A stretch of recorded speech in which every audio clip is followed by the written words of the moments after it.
Hello everyone, and welcome back to English Insider. I'm your host, and in today's comprehensive lesson, I'm going to equip you with 70 essential English sentences that you can use in real, everyday conversations. We'll cover phrases you can use at home, at work, in a shop, on the street, you name it. I'll guide you through different situations, from social greetings and shopping to eating out and professional settings. For each sentence, I will explain what it means and provide a real-life situation where you can confidently use it. Let's get started. Alright, let's begin with our first category, social openers and everyday greetings. These are the phrases that build connection from the very first moment. First up, small world, isn't it? The meaning here is, it's surprising that we ran into each other in such an unexpected place. This is a classic English expression used when you see someone you know, especially somewhere far from where you would normally expect to see them. Imagine this scenario: you're at an airport abroad and you suddenly bump into a former colleague. Or perhaps you meet someone new at a cafe who turns out to know your cousin. That's the perfect moment to share a smile and say, "Small world, isn't it?" It creates a sense of shared coincidence, a moment where the world feels a little smaller. Moving on to our next phrase, what have you been up to lately? This means, you look healthy and happy. This is a safe, polite, and mature compliment because it doesn't focus on someone's weight, clothes, or appearance in a superficial way. It's a thoughtful way to show you care about their well-being. Our next sentence is great for professional contexts. How's everything on your end? This means, how are things in your life or work these days? You'll often hear this in professional or semi-formal conversations, especially in emails or virtual calls. It's the ideal way to keep communication warm yet respectful with a colleague, a mentor, or a client. Now for a very common response. Can't complain, really. This is a humble, low-key way of saying, I'm doing fine. It doesn't mean life is amazing, but it signals that there is nothing bad to report. People often say this to avoid sounding overly negative or overly positive. It implies that life is stable, even if a little routine. It's a very balanced and common reply. Similar to that is, same old, same old. This phrase means, nothing new is happening. Things are as usual. Often said with a light sigh or a smile, it gives a sense of routine. It's a very common way to respond to, what's new? Depending on your tone, it could mean things are fine, or that you're feeling a bit stuck in a routine. Here's a great conversation starter. Been keeping busy? This is a more polite way of asking, have you been doing a lot lately? It's a casual and non-invasive question that's perfect for coworkers, neighbors, or acquaintances. It shows you're interested in their life without pressing for too many personal details. As a conversation ends, you can say, nice catching up. This simply means, it was great talking to you and reconnecting. You can say this as a warm closing remark after a short reunion or conversation, perhaps after having coffee with a friend or a quick chat at the supermarket. It's appreciative and signals that you enjoyed the interaction. And the final one for this section, drop me a message sometime. This is a casual way of saying, feel free to text or call me. I'd like to hear from you. It's friendly but not pushy, leaving the ball in the other person's court. It's great after a short reunion where you want to stay in touch but aren't making definite plans right away. This simply means, what's new in your life? It's a warmer and more personal version of, how are you? Because it invites the other person to share actual updates about their life, which can lead to a much deeper conversation. You would use this with someone you haven't seen in a few weeks or months, like an old classmate, a coworker from another team, or a friend you've lost touch with. Let's look at another useful one. It's been ages. The meaning is straightforward. We haven't seen each other in a very long time. This phrase expresses both surprise and perhaps a little bit of friendly guilt. You might say it with a laugh, especially if you meant to reach out sooner but didn't. It works perfectly when reconnecting with an old friend or someone from a previous job. It's casual, familiar, and full of friendly nostalgia. Here's a fantastic compliment. You're looking well. Okay. In this part, we'll focus on useful sentences for shopping and asking for services. First is, could you tell me more about this one? This means, can you give me more details about this item? This is a polite and curious way to engage a salesperson. Imagine you're in a tech store looking at two different headphones. Instead of just pointing and saying, "What is this?" asking, "Could you tell me more about this one?" makes you sound thoughtful and genuinely interested. An essential sentence for valuable items. Is there a warranty included? This means, does this come with a guarantee in case it breaks? This is an essential question when buying electronics, home appliances, or anything expensive. You're simply making sure the seller takes responsibility if something goes wrong after you buy it. Next up, do you offer any discounts? This is a tactful way of asking, can I get this for a lower price? Without sounding cheap or demanding. It opens the door for negotiation politely. When shopping for clothes, you'll need this. Can I try this on? This means, may I wear this to see if it fits? It's a standard and necessary question before heading to a fitting room with clothes, shoes, or accessories. If something is too expensive, you can say, "That's a bit outside my budget." This is a softer, more polite way to say, "That's more than I can afford." It gives the seller a chance to offer a cheaper alternative or perhaps a better price, without creating an awkward situation. A great phrase to avoid pressure is, "Let me think about it." This simply means, "I'm not ready to decide right now." This phrase buys you time and allows you to say, "No for now," without shutting the door completely. It's a polite way to exit a conversation when you feel pressured by a salesperson. Similarly, you can use, "I will come back for it later." This means, I might return to buy this. You may or may not actually return, and that's okay. This phrase lets you walk away gracefully without any awkwardness, especially when you're just browse or unsure about a purchase. If you like an item's style but not its look, do you have this in a different color? This means, is this available in other colors? This is a common question for clothing, shoes, or even electronics. Shops often have more options available in their stockroom or online, so it's always worth asking. Before making a purchase, especially a gift, can I return this if it doesn't fit? This means, is it possible to bring this back if it's not the right size? You should always ask this before buying clothes or shoes if you're unsure. Return policies vary from shop to shop, so it's a responsible question that sellers respect. And finally, a clear and polite way to end an interaction. "I think I'll leave it, thanks." This is a graceful way to say, "I have decided not to buy it." It's short, polite, and ensures no one feels awkward. It works perfectly in any shopping environment, from a local market to a high-end store. Now, let's move on to situations in cafes and restaurants.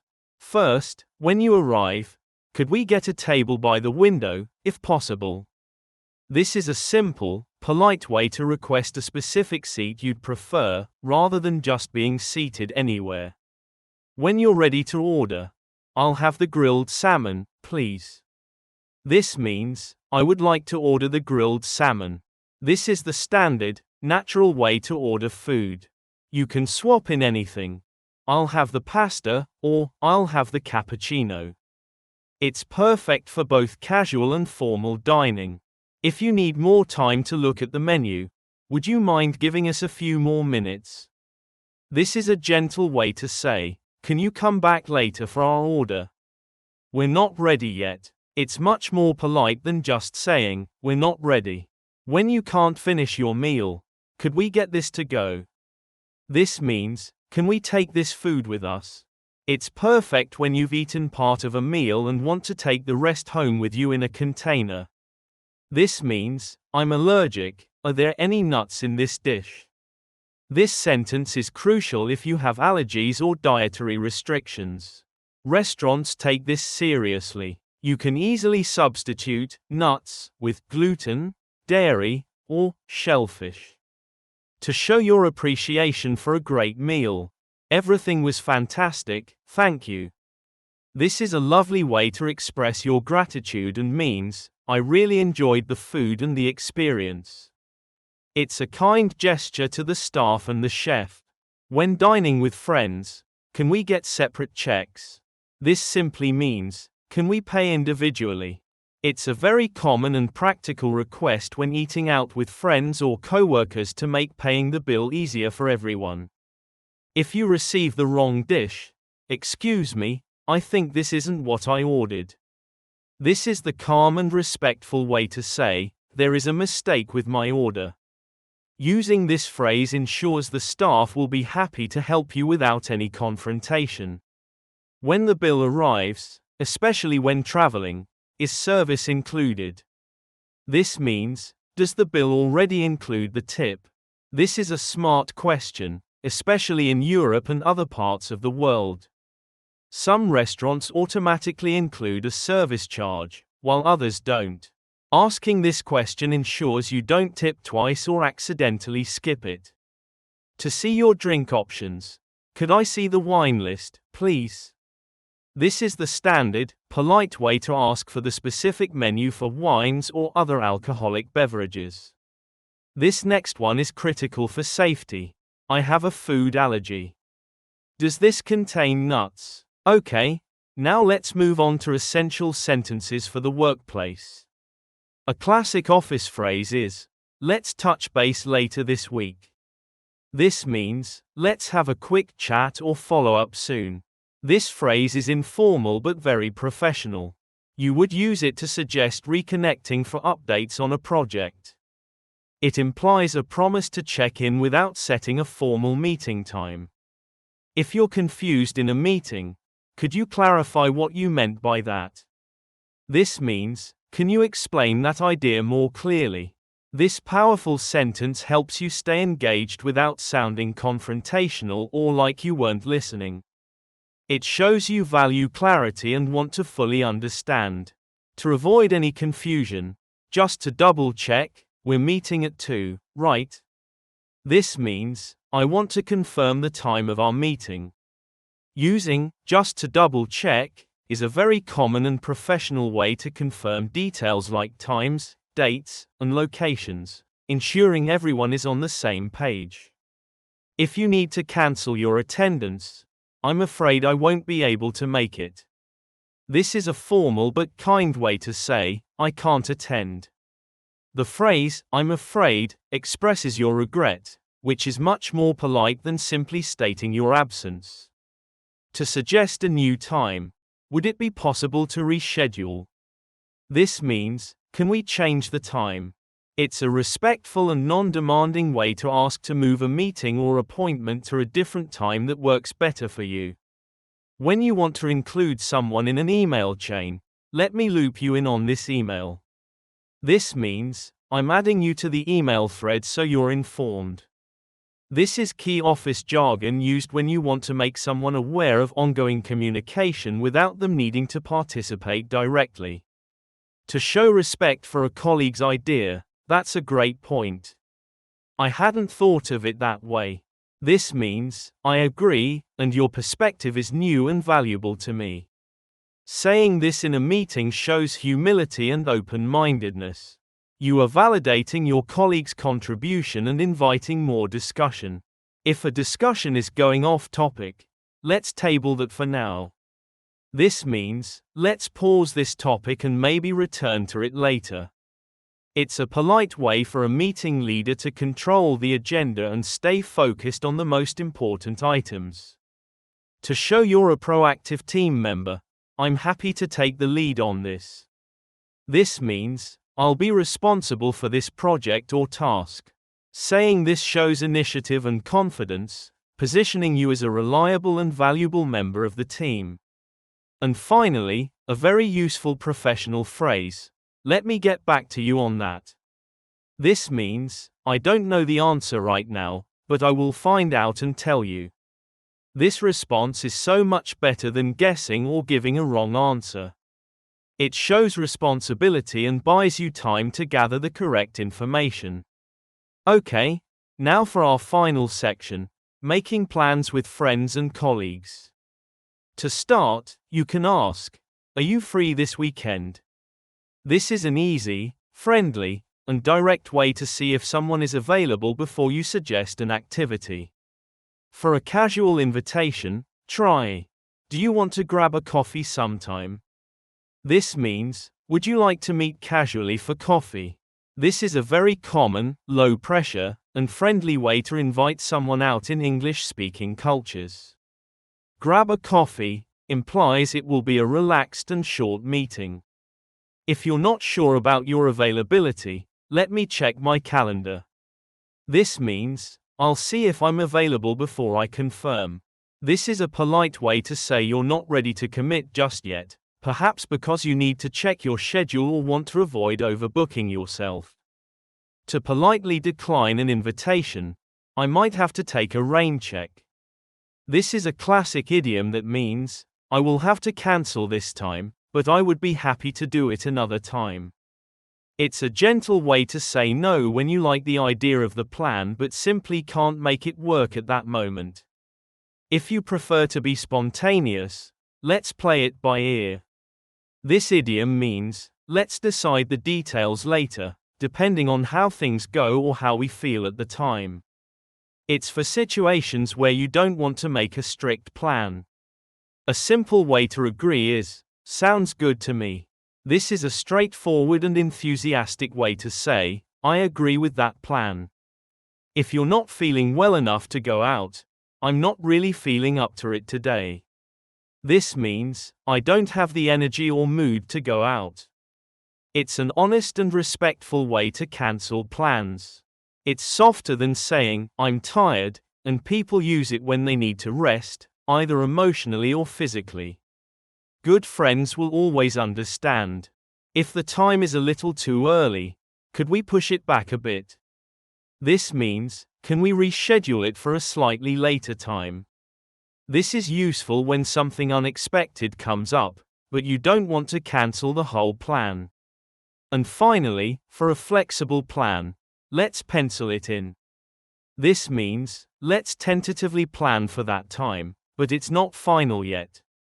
You use this phrase when you want to agree to something but know that you might need to confirm the details later on.